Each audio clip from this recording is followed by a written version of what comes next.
बड़ी खबर से करते हुए बीजेपी ने राजस्थान चुनाव में ताकत झोंक दी है। थोड़ी ही देर में बीजेपी के राष्ट्रीय अध्यक्ष जेपी नड्डा उदयपुर संभाग के पदाधिकारियों के साथ बैठक करेंगे और चुनाव की तैयारियों पर रणनीति बनाई जाएगी।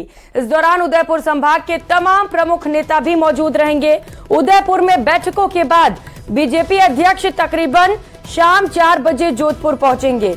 जेपी नड्डा एयरपोर्ट से सीधे ऑर्चिड हॉल पहुंचेंगे, जहां पर जोधपुर संभाग की संगठनात्मक बैठक में हिस्सा लेंगे। साथ ही कार्यकर्ताओं से भी संवाद करेंगे। इस बैठक में जोधपुर संभाग के स्थानीय राष्ट्रीय पदाधिकारी, मोर्चा के राष्ट्रीय पदाधिकारी, प्रदेश पदाधिकारी, सांसद के साथ साथ विधायक और संभाग प्रभारी के साथ ही सब प्रभारी, पूर्व जिलाध्यक्ष और पूर्व सांसद सहित पूर्व विधायक भी शामिल होंगे। चुनाव के पहले जेपी नड्डा का दौरा राजनीतिक दृष्टि से अहम माना जा रहा है। बीजेपी हर हाल में राजस्थान की सत्ता पर काबिज होना चाहती है और इसीलिए बीजेपी के दिग्गज नेता लगातार दौरे कर रहे हैं। कपिल सहयोगी हमारे साथ जुड़ चुके हैं। कपिल, कुछ ही समय में पहुंच रहे हैं जेपी नड्डा, क्या तैयारियां वहां पर और कार्यकर्ताओं में कितना उत्साह? बिल्कुल, देखिए तकरीबन 10 मिनट का समय और बचा है जब जेपी नड्डा मेवाड़ की इस धरती पर लैंड करेंगे। उदयपुर के डबोक एयरपोर्ट पर जेपी नड्डा उतरेंगे और उसके बाद में बाई रोड जेपी नड्डा इस होटल पर पहुंचेंगे। यहां पर आप देखिए कि तैयारियां पूरी है। यहां भारतीय जनता पार्टी की संभाग स्तरीय कोर कमेटी की बैठक है और इस बैठक की अध्यक्षता जेपी नड्डा करेंगे। वे चुनाव के इस दौर में पूरे संभाग के कोर कमेटी के जो सदस्य उनमें चुनावी प्रचार किस तरह से आगे बढ़ाना है ये जान फूंकने की कोशिश करेंगे। कार्यकर्ताओं में भी काफी उत्साह इस समय देखने को मिल रहा है। कुछ यहाँ पर कार्यकर्ता अभी मौजूद है, उनसे बात करते हैं। राष्ट्रीय अध्यक्ष आ रहे हैं, कितने उत्साहित हैं आप? हम सब लोग चुनाव की डेट का डिक्लेरेशन हो गया और आज हम सबका सौभाग्य है कि पिछले दिनों 10 तारीख को राष्ट्रीय अध्यक्ष यहाँ पधारने वाले थे, लेकिन किसी कारण की वजह से उनका दौरा स्थगित हो गया था और आज पुनः उनका पदागमन हो रहा है। यहाँ पे हम सब भारतीय जनता पार्टी के कार्यकर्ता उनके स्वागत के लिए यहाँ खड़े हैं और आज संगठनात्मक बैठक है कोर ग्रुप की, तो पूरे संभाग की बैठक है। तो आदरणीय हमारे राष्ट्रीय अध्यक्ष नड्डा साहब उन सबको मार्गदर्शन करके जाएंगे कि किस तरह से आने वाले समय में चुनाव को लेकर के पूरे संभाग की जो 28 सीटें हैं उस पर काम करना है।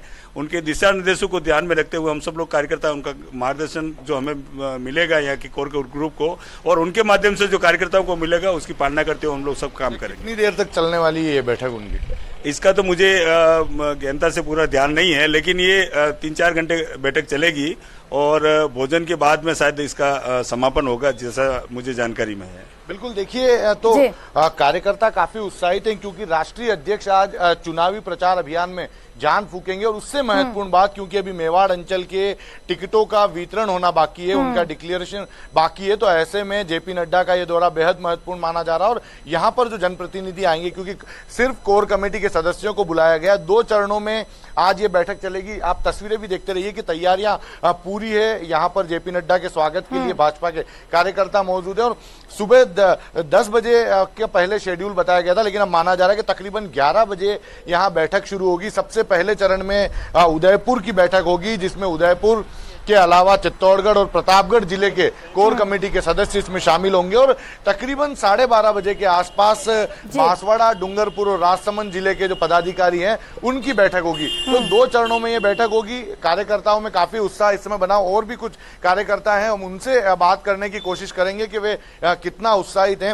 राष्ट्रीय अध्यक्ष आज आ रहे हैं, आप कितना उत्साहित हैं? बिल्कुल, राष्ट्रीय अध्यक्ष आने से उदयपुर में अभी विधानसभा चुनाव है, सब कार्यकर्ताओं में एक नया जोश है कि हमारे बीच में राष्ट्रीय अध्यक्ष आ रहे हैं और उनके आने से जो चुनाव जीतने के जो टिप्स दिए जाएंगे और चुनाव में जो वातावरण बनाया जाएगा, ये निश्चित में कार्यकर्ता अपना में उत्साहित है कि हमारे नड्डा जी आ रहे हैं, वो इस भारतीय जनता पार्टी में अपनी राजस्थान में अपनी सरकार बने, उसके लिए वो सब संभाग भर के कार्यकर्ताओं को, प्रमुख कार्यकर्ताओं यहाँ बुलाए गए हैं और उनको आज ये बताया जाएगा कि हम लोग कैसे एकजुट होकर इस कांग्रेस सरकार की विदाई करने के लिए हम लगे। उसके लिए हम सब लोग एकजुट हों। प्रमुख एजेंडा क्या रहने वाला है बैठक? नहीं, निश्चित रूप से चुनावी प्रमुख एजेंडा है और उसमें यही है कि हम चुनाव कैसे जीतें और चुनाव में लिए हम सब एकजुट हो जाएं। टिकट चाहे किसी को भी मिले, मगर हमारा प्रत्याशी कमल का फूल होगा, इसी उद्देश्य के साथ में वो यहाँ पे पधारे हों और संभाग भर के सभी प्रमुख जो प्रधान से ऊपर लेवल के हैं, जो विधानसभा चुनाव प्रभारी है, संयोजक है, जिला पदाधिकारी हैं, जिला प्रमुख है, विधायक है, पूर्व विधायक है, सांसद,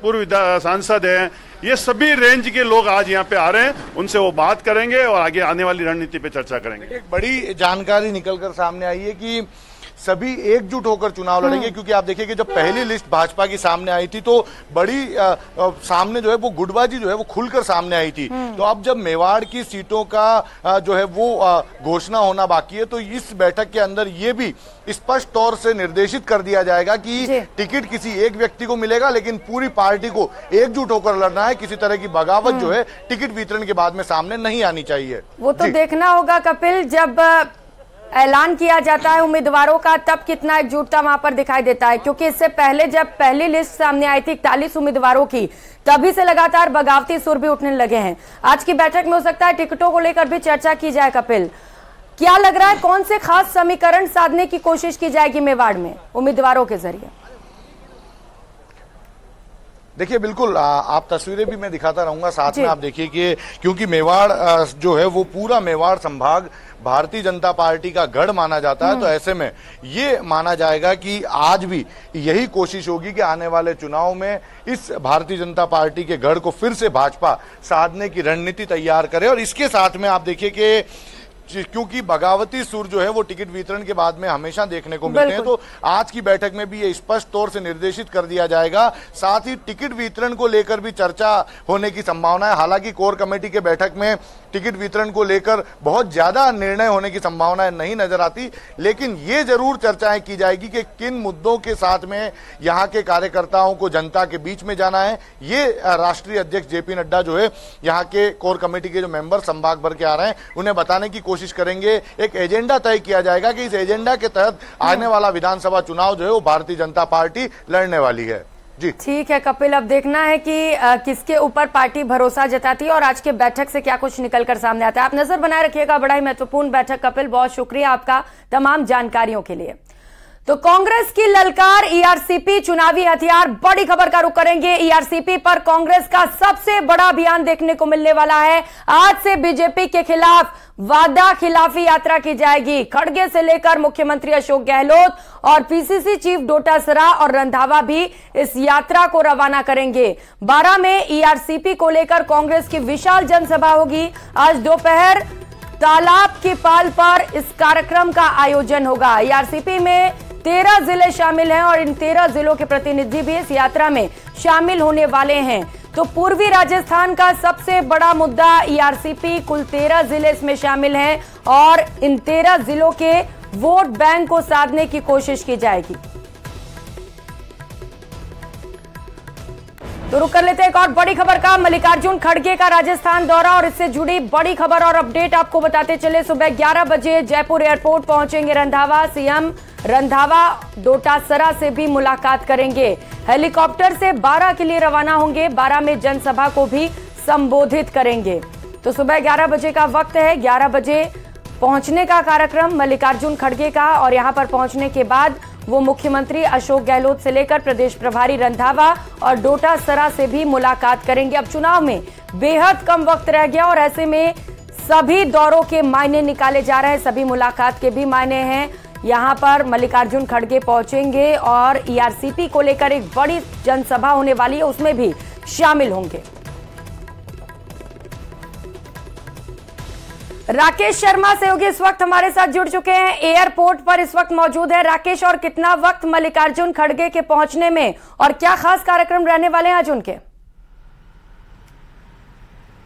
बिल्कुल, देखिए मल्लिकार्जुन खड़गे जो एआईसीसी के अध्यक्ष हैं और वो यहां पहुंचने वाले हैं। बाकायदा सीएम अशोक गहलोत के साथ साथ प्रदेश कांग्रेस प्रभारी सुखजिंदर सिंह रंधावा, पीसीसी अध्यक्ष गोविंद सिंह डोटासरा और कांग्रेस के जो वरिष्ठ नेता हैं वो यहां पर आ रहे हैं और यहां से वो लगभग 11:30 बजे के आसपास 12 के लिए प्रस्थान करेंगे।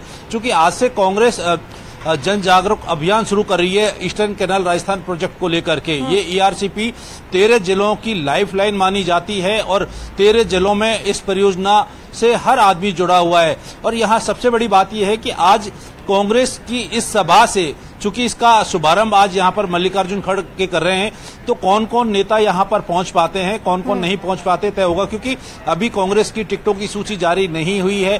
जैसा जानकारी में आया है कि कुछ जो नाराज हैं वो संभवतः यहाँ पर उनके पहुंचने की उम्मीद कम है, तो इसके राजनीतिक मायने में भी इसको देखा जा रहा है। दूसरी तरफ अगर इसको देखें, जो 13 जिले हैं वहां पर लगभग 82 सीटें हैं, 82 से 83 सीटें हैं विधानसभा की। इन 83 सीटों के जो जनप्रतिनिधि हैं उनके लिए महत्वपूर्ण होगा, क्योंकि बीजेपी ने इस बार ईआरसीपी पर पूरी तरीके से चुप्पी साधी हुई है। यानी कहीं ना कहीं अब वहां के लोगों के मन में ये बात जरूर है कि ईआरसीपी को लेकर पहले प्रधानमंत्री 2 बार जो है राजस्थान में घोषणा करके गए थे, लेकिन उसके बावजूद नहीं आई। और इस बार के चुनाव में बीजेपी पूरी तरीके से खामोश है और कांग्रेस इस मामले को लेकर अब चुनावी मुद्दा बनाने की कोशिश में जुटी हुई है कि 13 जो जिले हैं जहां पर ईआरसीपी को आगे बढ़ाना है, इसका कामकाज जो है आगे बढ़ना है, तो वो किस तरीके से उसके राजनीतिक फायदे उठाए जाएं, इसके लिए कांग्रेस बकायदा जो ग्रामीण स्तर पर, ढाणियों में, ब्लॉक स्तर पर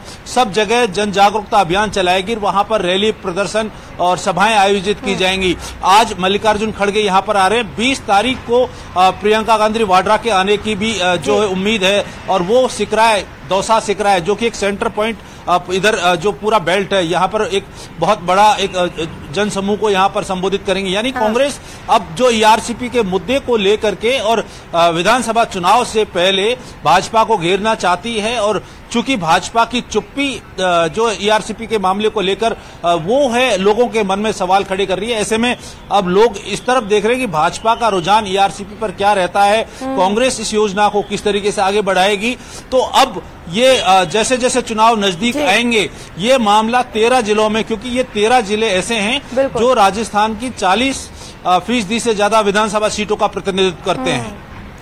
बिल्कुल राकेश, एक बड़ा मुद्दा उठाया है कांग्रेस ने ईआरसीपी का, पूर्वी राजस्थान का सबसे बड़ा मुद्दा, और जैसा कि आप लगातार बता रहे हैं कि 82 सीटें ऐसे में मायने भी रखते हैं। तो क्या मास्टर स्ट्रोक के तौर पर देखा जाए कांग्रेस की ओर से ये जो एक कैंपेनिंग की जा रही है, और साथ ही साथ बीजेपी जिस तरीके से चुप्पी साधी हुई, क्या लग रहा है राकेश कि अब वक्त है कि बीजेपी भी इसे लेकर हमलावर हो, वरना नुकसान हो सकता है आगामी चुनाव में?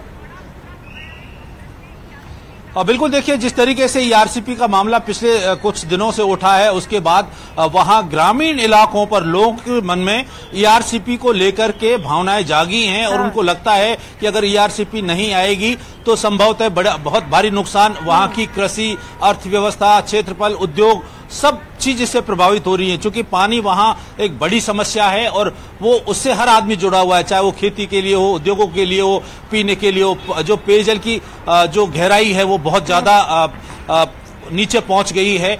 अब भाजपा, पहले चूंकि इस मामले को लेकर भाजपा ने बकायदा ईआरसीपी योजना को जो वसुंधरा राजे लेकर के आई थी, और उस समय इसको बकायदा एक बड़ा मुद्दा बनाया गया था। उसके बाद गहलोत सरकार ने इसको आगे बढ़ाया, लेकिन अब बीजेपी ने ईआरसीपी पर जिस तरीके से उनके वरिष्ठ नेताओं ने अपने संबोधन में बचने का प्रयास किया जा रहा है, इस पर बोलने से जो है सभी कतरा रहे हैं। यहां तक कि जो केंद्रीय जल संसाधन मंत्री राजस्थान के हैं, उनकी तरफ से भी ऐसा कोई ईआरसीपी को लेकर के स्ट्रांग बयान नहीं आया है। और अब कांग्रेस इस मामले को लेकर निश्चित तौर पर राजनीति करती हुई नजर आ रही है, लोगों के बीच में इस योजना को भुनाने की कोशिश कर रही है कि 13 जिलों में अगर कांग्रेस की सरकार आएगी तो आज सीएम गहलोत ने इस मामले को लेकर ट्वीट भी किया है कि उन्होंने अपने संकल्प को दोहराया है कि 13 जिलों में वो ईआरसीपी लेकर के आएंगे और यहाँ के लोगों को जो पेयजल सुविधा, कृषि है, वो सभी सुविधाएं उपलब्ध करवाने की कोशिश करेंगे।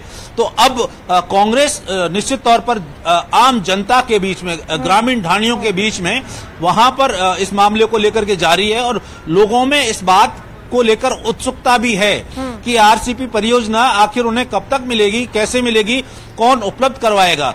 दूसरी तरफ जो बीजेपी की जो चुप्पी है और वहां के जो प्रत्याशी हैं, जनप्रतिनिधि हैं, यानी पार्टी का रुख अभी तक इस पर स्पष्ट नहीं है और ज्यादा बोलने से इस पर बचा जा रहा है। यानी कहीं ना कहीं दोनों तरफ जो है इस मामले को लेकर के राजनीति उनके मन में है, लेकिन इसका आगे परिणाम क्या आएगा ये विधानसभा चुनाव के बाद तय होगा। लेकिन आज से ये तय है कि वहां पर जो है कांग्रेस इसको महाअभियान के रूप में शुरू कर रही है। आज 12 से ये शुरू होगी। उसके बाद राजस्थान के अलग अलग इलाकों में कांग्रेस के जो राष्ट्रीय नेतृत्व के पदाधिकारी हैं, चाहे वो प्रियंका गांधी वाड्रा हो या राहुल गांधी हो, और जो बड़े नेता हैं वो यहां पर आएंगे और यहां एक माहौल बनाने की कोशिश करेंगे ईआरसीपी को लेकर के कि कांग्रेस अगर रिपीट होगी तो वो आगे इस परियोजना को बढ़ाएंगे और इस सुविधा का लाभ उन्हें दिया जा सकता है। बिल्कुल राकेश, अब देखना होगा कि इस यात्रा का कितना लाभ कांग्रेस को मिल पाता है, ये तो आने वाला वक्त ही बताएगा। लेकिन पार्टी के लिए मुश्किल बात यह है राकेश कि अभी तो उम्मीदवारों की घोषणा भी नहीं हुई है और कई उम्मीदवार जो हैं, कई जो कार्यकर्ता हैं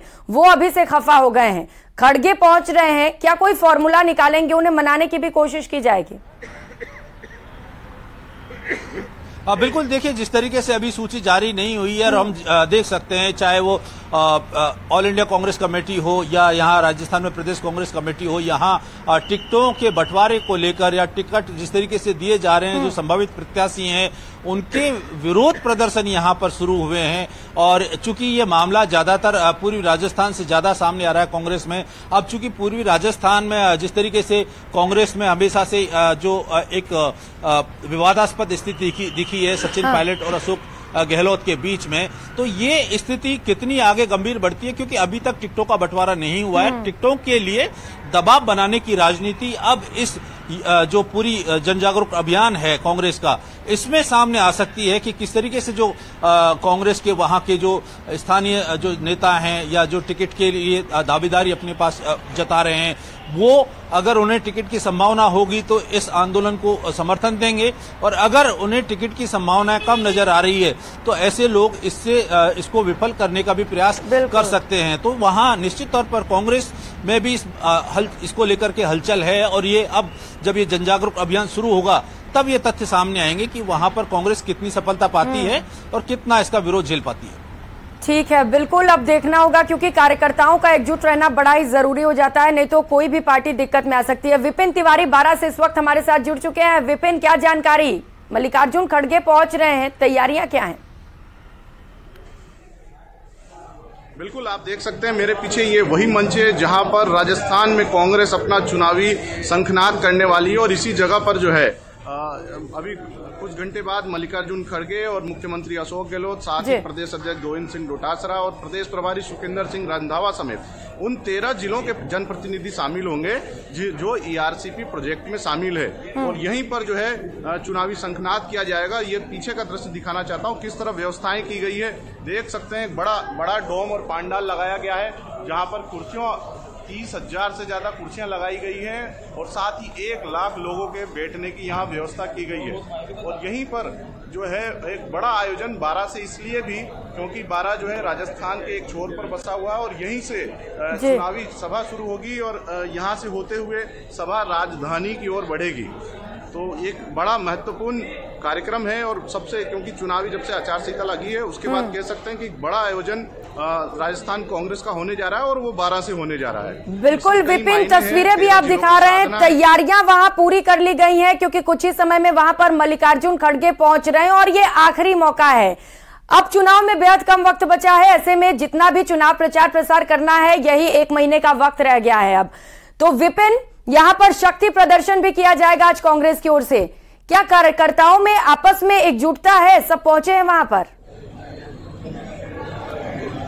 जी बिल्कुल, यहाँ पर जो है आयोजक प्रमोद जैन भाया है, और 12 से वो अंता विधानसभा से विधायक और यहाँ से मंत्री का प्रतिनिधित्व भी करते हैं राजस्थान का। और फिलहाल जो है इस जिले में 3 सीटें कांग्रेस की हैं, 3 सीटों पर कांग्रेस के विधायक हैं, और ऐसे में इस बार आंकड़ा जो है बना रहे और कोशिश की जा रही है फिर से कहीं 4 पर कब्जा हो, लेकिन उसी की तैयारी को लेकर किया जा रहा है। लेकिन देखना होगा कि किस तरह जो है जनता जुड़ पाती है लोगों से, सभा में कितनी भीड़ पहुंचती है। तैयारियां पूरी की गई है, गांव-गांव में लोगों को सूचनाएं दी गई है। कांग्रेस कार्यकर्ता बीते 7 दिनों से इस कार्यक्रम की तैयारी में लगे हुए थे, और इसी को लेकर इस विशाल पांडाल और विशाल जनसभा का ये आयोजन किया जा रहा है। तो कुछ घंटे बाद अभी हालांकि बहुत नाम मात्र कार्यकर्ताओं का आना शुरू हुए हैं, लेकिन आशा की जा रही है कि ये जो पांडाल है कुछ घंटे बाद पूरा भीड़ से खचाखच भरा रहेगा।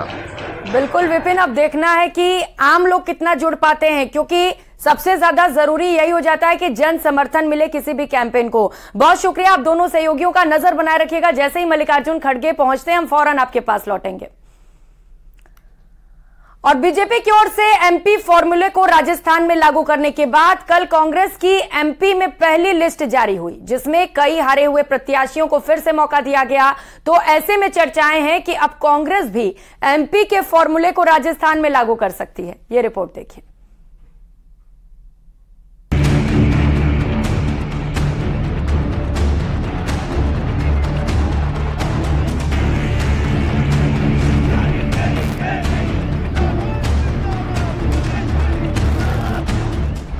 एमपी में हारे प्रत्याशियों को मिला मौका।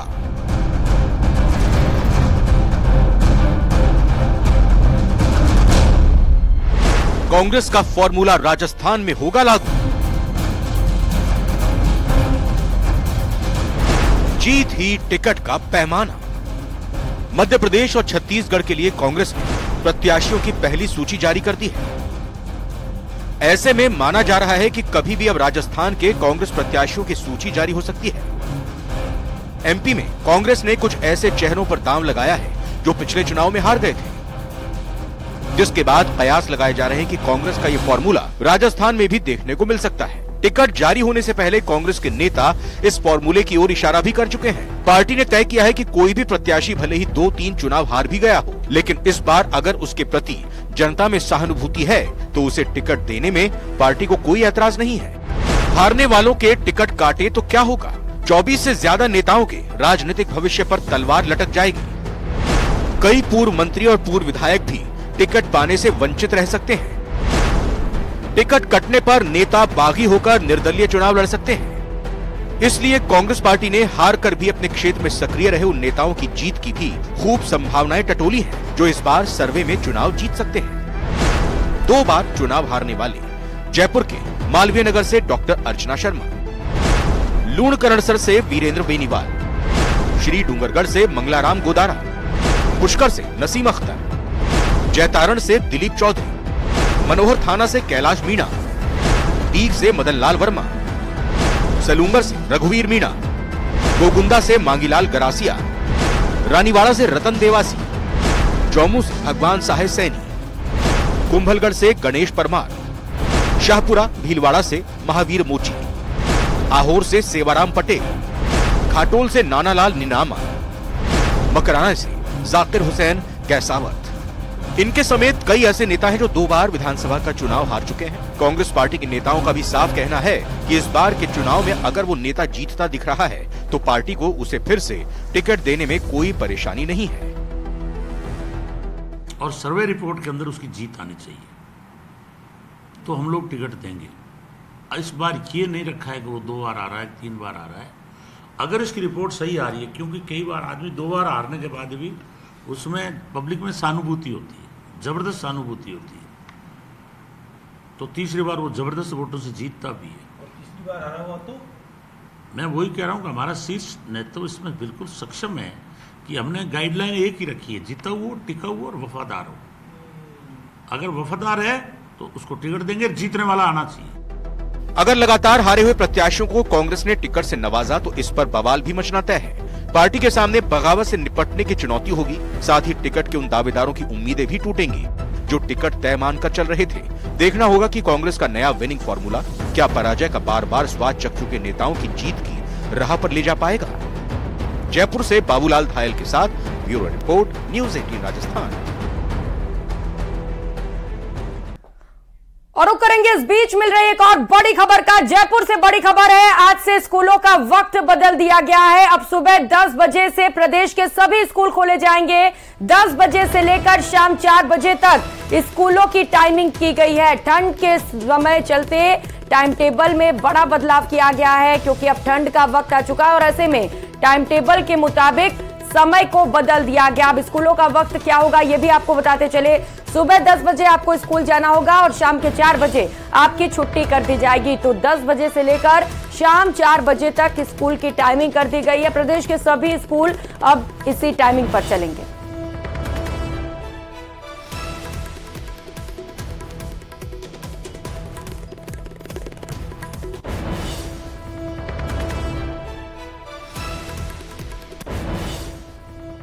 और फिलहाल यहां रुकेंगे एक छोटे से ब्रेक के लिए, लौटेंगे फौरन।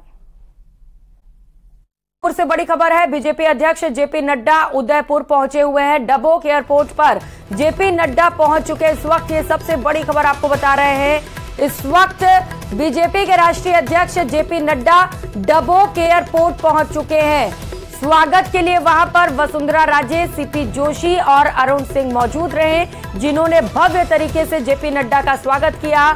और आपको बताते चले कि कुछ ही देर में जेपी नड्डा एक महत्वपूर्ण बैठक करने वाले हैं, स्थल पहुंचेंगे और यहीं पर यह बड़ी बैठक होगी। टिकट वितरण से लेकर खास रणनीति भी तैयार की जाएगी। चुनाव को लेकर कौन कौन से वो बड़े मुद्दे रहने वाले हैं जिन्हें लेकर बीजेपी मैदान में उतरेगी और सत्ता में जिनके बिना पर बीजेपी की वापसी हो सकेगी, इन्हीं तमाम मुद्दों पर आज खास चर्चा की जाएगी। राष्ट्रीय अध्यक्ष जेपी नड्डा का ये दौरा, कई बैठकों में जेपी नड्डा शामिल होंगे।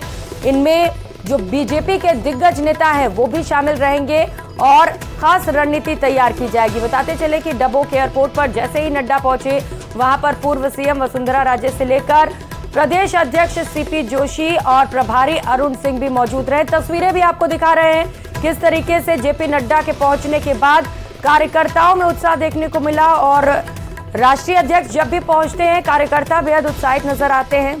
उनके दौरे को लेकर खास तैयारियां भी की जाती हैं। अब कुछ ही समय में एक बैठक की शुरुआत होने वाली है, जिसकी अध्यक्षता राष्ट्रीय अध्यक्ष जेपी नड्डा करने वाले हैं। इस बैठक में भी सीपी जोशी से लेकर तमाम जो दिग्गज नेता हैं बीजेपी के, वो शामिल रहेंगे। और टिकट वितरण, जो कि सबसे ज्यादा दिक्कत इस वक्त जिसे लेकर बीजेपी में देखने को मिल रही है, क्योंकि पहली लिस्ट जब जारी की गई थी 41 उम्मीदवारों की, तो आपको भी याद हो उसके बाद से ही लगातार बगावती सुर उठने लग गए। अभी तक बीजेपी डैमेज कंट्रोल भी नहीं कर पाई और ऐसे में दूसरी सूची लाना बीजेपी के लिए एक बड़ी चुनौती बनी हुई है।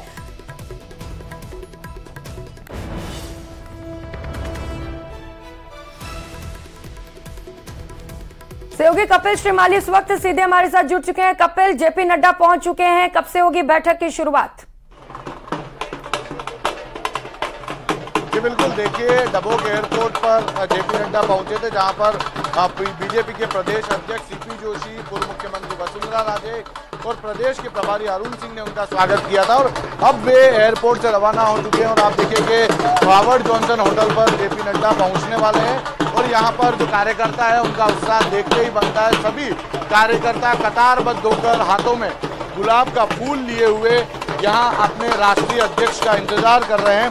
कितना उत्साहित बात कर रहे हैं, राष्ट्रीय अध्यक्ष आ रहे हैं, कितना उत्साहित है? सभी कार्यकर्ताओं में भरपूर उत्साह है। चुनाव की रणभेरी बज चुकी है और इस भ्रष्ट कांग्रेस सरकार को उखाड़ बैठने के लिए हर कार्यकर्ता कमर कस के तैयार है। आज किस तरह की चर्चाएं बैठक में होगी? आज संभाग की बैठक के लिए आ रहे हैं आदरणीय राष्ट्रीय अध्यक्ष जी। वो संभाग की बैठक लेकर के फीडबैक लेंगे और उस हिसाब से अपने टिकटों का वितरण होगा।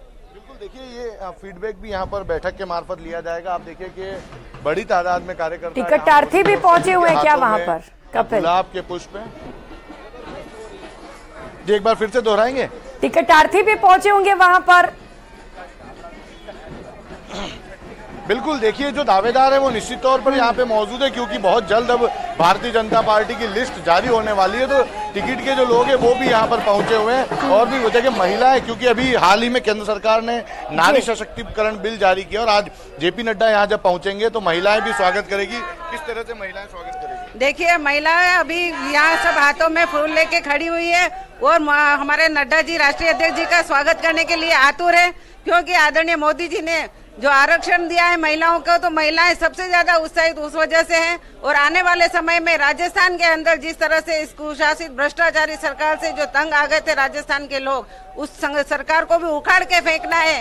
क्योंकि जिस तरह से एग्जाम के अंदर महिलाओं के आस्तीन काट दिए, मंगलसूत्र उतरवा दिए, चुन्नियां उतरवा दी, मतलब इज्जत, महिलाओं की इतनी जो इज्जत उछाली है, उसका बदला हम सभी नारी शक्ति लेंगे। जेपी नड्डा आ चुके हैं मेवाड़ की धरती पर, कितना उत्साहित है? जैसे कि हम देख सकते हैं कि हमारे राष्ट्रीय अध्यक्ष जी जेपी जी नड्डा जी आज पधार रहे हैं और बड़ी संख्या में हम लोग उनका स्वागत करने के लिए एकत्रित हुए हैं। और कार्यकर्ताओं में काफी उत्साह है, क्योंकि केंद्र ने जिस तरह से काम किए हैं, जिस तरह से महिलाओं के लिए, बच्चों के लिए काम किए हैं, वो सब जग जाहिर है। तो जो केंद्र की सरकार है उसको उसके तहत जेपी जी नड्डा जी हमें जो भी आदेश देंगे, निर्देश देंगे और आगामी चुनावों के लिए जो भी रणनीति तैयार करेंगे उसके लिए हम सभी उनका सशक्तिकरण बिल के लिए क्या धन्यवाद भी दिया जाएगा जेपी नड्डा को? जी धन्यवाद दिया जाएगा, क्योंकि 33% आरक्षण दिया है। महिलाओं में उत्साह है, क्योंकि महिलाओं को आगे बढ़ने के लिए बहुत बड़ा मौका दिया है। जो गृहिणी महिलाएं थी उनको भी उत्साह है कि हम भी अब बाहर निकल सकते हैं, हमारा भी कुछ न कुछ दायित्व मिलेगा और हम दायित्ववान बनेंगे। इसलिए महिलाओं में बहुत उत्साह है और बहुत खुशी है। बिल्कुल, आप देखिए कि नारी सशक्तिकरण बिल जो था वो केंद्र सरकार का इस चुनाव से पहले बड़ा मास्टर स्ट्रोक था और महिलाएं जो भारतीय जनता पार्टी से जुड़ी हुई है वे लगातार जब भी राष्ट्रीय नेतृत्व का कहीं भी दौरा होता है तो महिलाएं आगे आकर उस बिल को लेकर अपने नेताओं का धन्यवाद करती है। फिलहाल आप देखिए कि ना सिर्फ महिलाएं बल्कि बड़ी तादाद में पुरुष कार्यकर्ता भी हैं, नेता भी हैं और जो लोग टिकट की दौड़ में हैं उनमें भी कई लोग जो हैं वो आज यहाँ पर पहुंचे हुए हैं, अपने राष्ट्रीय अध्यक्ष का यहाँ स्वागत करेंगे। और अब कुछ ही समय का इंतजार बाकी है, कुछ ही समय में राष्ट्रीय अध्यक्ष जेपी बिल्कुल कपिल बड़े उत्साहित नजर आ रहे हैं और महिला शक्ति वंदन अधिनियम बिल लाने के बाद से तो लगातार महिलाओं में भी जबरदस्त उत्साह देखने को मिल रहा है। और कितना वक्त बचा है कपिल, क्योंकि इससे पहले हमने तस्वीरें दिखाई थी जब वो एयरपोर्ट पहुंचे थे, कितनी दूरी वहां से और कितना वक्त लग सकता है? देखिए, एयरपोर्ट से राष्ट्रीय अध्यक्ष जेपी नड्डा रवाना हो चुके हैं और अब कुछ ही समय जो है वो बचा हुआ है। माना जा रहा है कि तकरीबन 4 से 5 मिनट के अंदर राष्ट्रीय अध्यक्ष का जो काफिला है वो यहाँ पहुंच जाएगा। आप बताइए कि कुछ ही देर में आने वाले राष्ट्रीय अध्यक्ष, कितने उत्साहित हैं? हम लोगों को पूरे उत्साह के साथ उनके स्वागत के लिए तत्पर है। उदयपुर की और मेवाड़ संभाग की पूरी भाजपा उनके स्वागत के लिए, देखिए आप पलक पावड़े बिछा रखा है। राष्ट्रीय अध्यक्ष की इस आने की से हमारे में बहुत उत्साह है, पूरी भाजपा उत्साहित है। मेवाड़ की, राजस्थान की भाजपा उनके स्वागत के लिए यहाँ पर उपस्थित है। देखिए और भी कई नेता यहाँ पर है। आप बताइए, हाथों में गुलाब का फूल लिए आप इंतजार कर रहे हैं? निश्चित रूप से भारतीय जनता पार्टी के राष्ट्रीय अध्यक्ष जेपी नड्डा जी आज उदयपुर आ रहे हैं, तो उदयपुर पूरे संभाग में एक जबरदस्त उत्साह कार्यकर्ताओं में है कि जेपी नड्डा साहब आ रहे हैं और भारतीय जनता पार्टी को कैसे जीता करके और राजस्थान की इस भ्रष्ट सरकार को कैसे हटाना है उसके वो कुछ गुर जो है यहाँ के कार्यकर्ताओं को देके जाएंगे और कार्यकर्ता निश्चित रूप से उस पर अमर करते हुए इस 5 साल में जो भ्रष्टाचार हुआ इस राजस्थान सरकार के द्वारा उसको निश्चित रूप से नेस्तनाबूद करेंगे और मेवाड़ से एक तरफा भारतीय जनता पार्टी को जिता करके और राजस्थान में पुनः भारतीय जनता पार्टी की सरकार बनाएंगे। बिल्कुल, देखिए तो भारतीय जनता पार्टी के कार्यकर्ता काफी उत्साहित हैं और पलक पावड़े बिछाकर अपने नेता का यहाँ पर इंतजार कर रहे हैं। वे यहाँ पर हाथों में गुलाब के फूल लिए हुए खड़े हैं और काफी देर से कतारबद्ध होकर इंतजार कर रहे हैं कि बिल्कुल अनुशासित ढंग से जब राष्ट्रीय अध्यक्ष यहाँ पहुंचेंगे तो वे अनुशासित तरीके से उनका स्वागत करेंगे और यहीं से होकर राष्ट्रीय अध्यक्ष इस होटल के अंदर प्रवेश करेंगे, जहां पर कोर कमेटी जो कि उदयपुर संभाग की भाजपा कोर कमेटी के मेंबर्स हैं वो इस समय इंतजार कर रहे हैं बैठक में। पहले 3 जिलों की बैठक होगी और दूसरे चरण में 3 जिलों की बैठक होगी। ये बैठक तो महत्वपूर्ण है ही, साथ ही साथ कपिल जिस तरीके से अभी टिकटों का ऐलान होना भी बाकी है, ऐसे में उत्साह और भी ज्यादा डबल है कार्यकर्ताओं में। आप नजर बनाए रखिएगा, जैसे ही जेपी नड्डा वहां पर पहुंचते हम फौरन आपके पास लौटेंगे। बहुत शुक्रिया कपिल तमाम जानकारियों के लिए।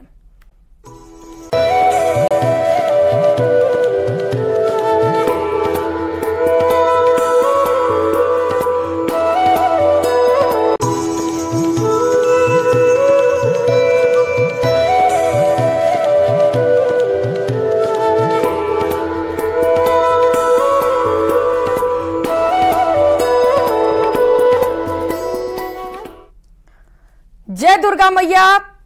आज नवरात्रि का दूसरा दिन और श्रद्धालुओं में गजब का उत्साह है, सुबह से ही मंदिर पहुंच रहे हैं। डिडवाना की बात करें तो यहां पर जोगा मंडी धाम की नवरात्र के पर्व पर मां हिंगलाज भवानी की विशेष पूजा अर्चना कर घट स्थापना की गई। इसी के साथ जिले में धार्मिक कार्यक्रमों का भी आगाज हो गया। अब नवरात्र के 9 दिनों में कई तरह के धार्मिक कार्यक्रम सभी मंदिरों में आयोजित होंगे। आपको बता दें कि हिंगलाज भवानी का मंदिर तकरीबन 2500 वर्ष पुराना मंदिर है।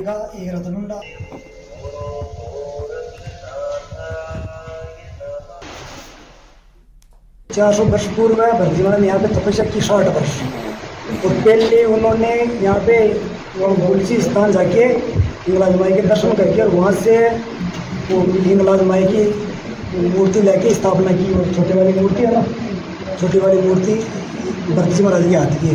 उन्होंने यहाँ पे स्थापित किया, पूजा किया, उसके बाद में 60 वर्ष तपस्या की भरतजी महाराज ने। तो वहीं राजधानी जयपुर में भी शारदीय नवरात्र की धूम है। आज नवरात्र के दूसरे दिन मां ब्रह्मचारिणी रूप की पूजा की जा रही। कहा जाता है कि मां ब्रह्मचारिणी की पूजा करने से जीवन के हर क्षेत्र में तरक्की मिलती है और देवी मां की कृपा हमेशा बनी रहती है। आपको बता दें कि देवी ब्रह्मचारिणी को दूध और दूध से बने हुए मिष्ठान बेहद प्रिय हैं, इसीलिए माता को दूध और दूध से बनी चीज का अवश्य भोग लगाएं। साथ ही मां को सफेद वस्तुएं जैसे मिश्री, शक्कर या पंचामृत भी जरूर अर्पित करें।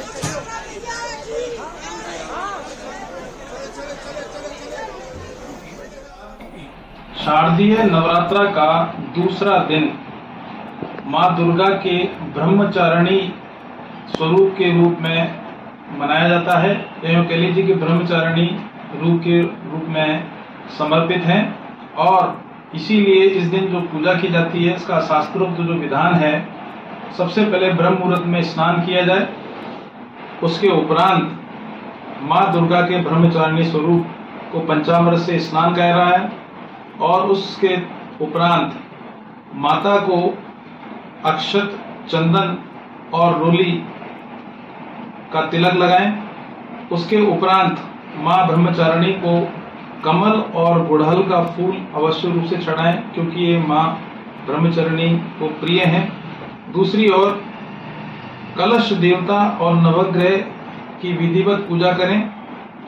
दुर्गा चालीसा का इसके उपरांत पाठ करें और आखिर में माता को मिश्री और दूध से निर्मित किसी मिठाई का भोग अवश्य रूप से लगाएं, क्योंकि मां दुर्गा के इस ब्रह्मचारिणी रूप को शत्रुओं के नाशक के रूप में देखा जाता है और घर में संतान की वृद्धि करने के लिए और संतान नहीं हो रही है तो उसकी प्राप्ति के लिए आज के दिन किया गया कोई भी उपाय निश्चित रूप से आपको लाभदायक रहेगा। और ये ब्रह्मचारिणी वाला जो दिन है वो निश्चित रूप से जो व्यक्ति इनकी पूजा करते हैं उन्हें अपना ब्रह्मचर्य का पालन करना भी आवश्यक है।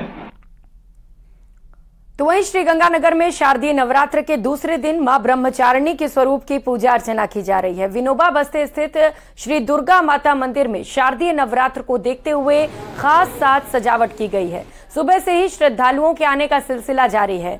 दूसरे दिन मां ब्रह्मचारिणी के स्वरूप की पूजा अर्चना करते हुए श्रद्धालुओं से बात की हमारे श्रीगंगानगर संवाददाता अशोक कुमार शर्मा ने। शारदीय नवरात्रि के आज दूसरे दिन मां ब्रह्मचारिणी स्वरूप की पूजा अर्चना की जा रही है और इस समय हम श्री गंगानगर के दुर्गा मंदिर में मौजूद है और यहाँ के हम सबसे पहले अपने दर्शकों को दर्शन कराते हैं मां ब्रह्मचारिणी स्वरूप की, जो माता रानी का दूसरा स्वरूप है। आज दूसरे दिन मां ब्रह्मचारिणी के स्वरूप की पूजा अर्चना की जा रही है। श्री गंगानगर के दुर्गा मंदिर में सभी 9 स्वरूपों की मूर्तियां प्रतिष्ठापित है और आज चूंकि शारदीय नवरात्रि का दूसरा दिन है तो ऐसे में मां ब्रह्मचारिणी की पूजा अर्चना की जा रही है। मैं आपको दुर्गा मंदिर परिसर का नजारा दिखाऊं तो देखिए आप, दुर्गा मंदिर परिसर में खास डेकोरेशन की गई है, साज सजावट की गई है, साथ ही भक्तों का भी मंदिर में अल सुबह से ही पहुंचने का सिलसिला लगातार जारी है। हम कुछ श्रद्धालुओं से भी बात करने का प्रयास करेंगे, लेकिन सबसे पहले हम आपको दर्शन करा देते हैं मां भगवती के, जिनके आज दूसरा दिन है। मां ब्रह्मचारिणी स्वरूप की पूजा अर्चना की जा रही है। किस तरह से मां ब्रह्मचारिणी की पूजा अर्चना की जाए, किस तरह से मां को प्रसन्न किया जाए, ये जानने के लिए हम आगे पंडित जी से बात करते हैं। जी पंडित जी, आज दूसरा नवरात्र माता ब्रह्मचारिणी की आराधना पूजा चल रही है और माँ भगवती को प्रसन्न करने के लिए विशेष करके पंचामृत और या मिश्री का भोग, सफ़ेद फूल, गुड़हल का पुष्प ये चढ़ा करके माता रानी की अगर आराधना की जाए तो निश्चय ही माता की विशेष कृपा प्राप्त होती है। और आज के दिन जो पूजा की जाती है त्याग और तपस्या की देवी हैं। इनकी आराधना करने से भक्तों में वो शक्ति और संयम प्राप्त होता है कि वो कभी भी अपने कर्तव्य पथ से विचलित नहीं होते हैं। हमने करिए पाठ पूजा करिए, घट स्थापना करिए, जुआरे बोए हैं और खूब अच्छी विधि विधान से अपना मंदिर सजाया, घर में भी। माता जी, ये मंदिर काफी पुराना है और आप भी काफी लंबे समय से आ रहे हैं, क्या मान्यताएं, कैसे अनुभव रहे मंदिर को? बहुत अच्छा रहा, ऊंचे चढ़े, नीचे नहीं आए हम। अशोक शर्मा, न्यूज़ 18 श्री गंगानगर। तो वहीं पाकिस्तान के हिंगलाज शक्तिपीठ का ही एक स्वरूप बाड़मेर शहर में स्थित माता हिंगलाज को माना जाता है। 5 साल पहले माता हिंगलाज की एक ज्योत पाकिस्तान के हिंगलाज मंदिर से लाई गई थी। इसके बाद से अब तक हजारों लोग इस ज्योत के दर्शन करते आए हैं। ये रिपोर्ट देखिए। भारत पाकिस्तान के बीच लाख कटुता के बीच कभी कभी सौहार्द की ऐसी ज्योत जलती है जिससे दोनों देशों में बसे लोगों के बीच का भाईचारा रोशन होता नजर आता है। लगता है भारत पाकिस्तान मुल्क भले ही आपस में बैर पाले हैं, मगर आम लोगों के दिलों में प्यार और विश्वास आज भी कायम है। ऐसा ही एक आस्था का केंद्र है बाड़मेर स्थित माता हिंगलाज का मंदिर। पाकिस्तान के बलूचिस्तान में स्थित मां हिंगलाज पश्चिम राजस्थान के सरहदी बाड़मेर जिले में भी अपने भक्तों को दर्शन देती हैं। बाड़मेर में 5 साल पहले माता हिंगलाज का मंदिर स्थापित किया गया था। माता की ज्योति पाकिस्तान के बलूचिस्तान से 5 साल पहले थार एक्सप्रेस से लाई गई थी और यहां बाड़मेर में स्थापित की गई थी। मंदिर कमेटी के सदस्य पीताम्बर खत्री बताते हैं कि बाड़मेर शहर के नरगासर स्थित इस हिंगलाज माता मंदिर में 5 साल पहले थार एक्सप्रेस के जरिए पाकिस्तान के बलूचिस्तान से अखंड ज्योत भारत लाई गई थी। खत्री समाज द्वारा इस मंदिर का निर्माण करवाने के बाद अखंड ज्योत लगातार प्रज्वलित हो रही है। तो वहीं उदयपुर जिले में इडाना माता जी का मंदिर है। ऐसी मान्यता है कि मां प्रसन्न होने पर खुद अग्नि स्नान करती हैं। ये रिपोर्ट देखिए। शारदीय नवरात्रि की शुरुआत के साथ ही माता की आराधना घर घर होना शुरू हो गई। आज हम आपको मेवाड़ में ऐसी आराध्य देवी के बारे में बताने जा रहे हैं जो अपने अग्नि स्नान के लिए प्रमुख रूप से पहचानी जाती हैं। वहीं ये मान्यता भी है कि आने वाले लकवा रोगी यहाँ पर ठीक हो जाते हैं। उदयपुर जिले के बम्बोरा गाँव में इडाना माता जी की विशाल प्राकृतिक प्रतिमा स्वयं अग्नि स्नान करती है। जो भी भक्त अग्नि स्नान के दर्शन कर लेता है तो वो अपने आप को धन्य समझता है। बता दें कि माता के मंदिर में लकवे का इलाज भी होता है।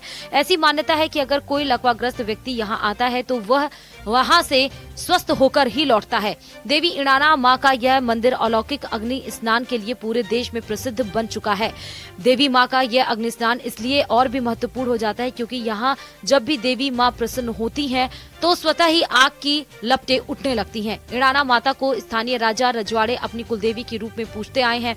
माता के इस मंदिर में श्रद्धालु चढ़ावे में लच्छा, चुनरी और त्रिशूल लाते हैं। मंदिर में कोई पुजारी नहीं है। यहाँ सभी लोग देवी माँ के सेवक हैं। यहाँ सभी धर्मों के लोग आते हैं और जो भी आता है वह देवी माँ का सेवक बन जाता है। इस बुलेटिन में फिलहाल इतना ही, लेकिन देश प्रदेश की तमाम अहम खबरों को देखने के लिए आप देखते रहिए न्यूज़ 18 राजस्थान। नमस्कार।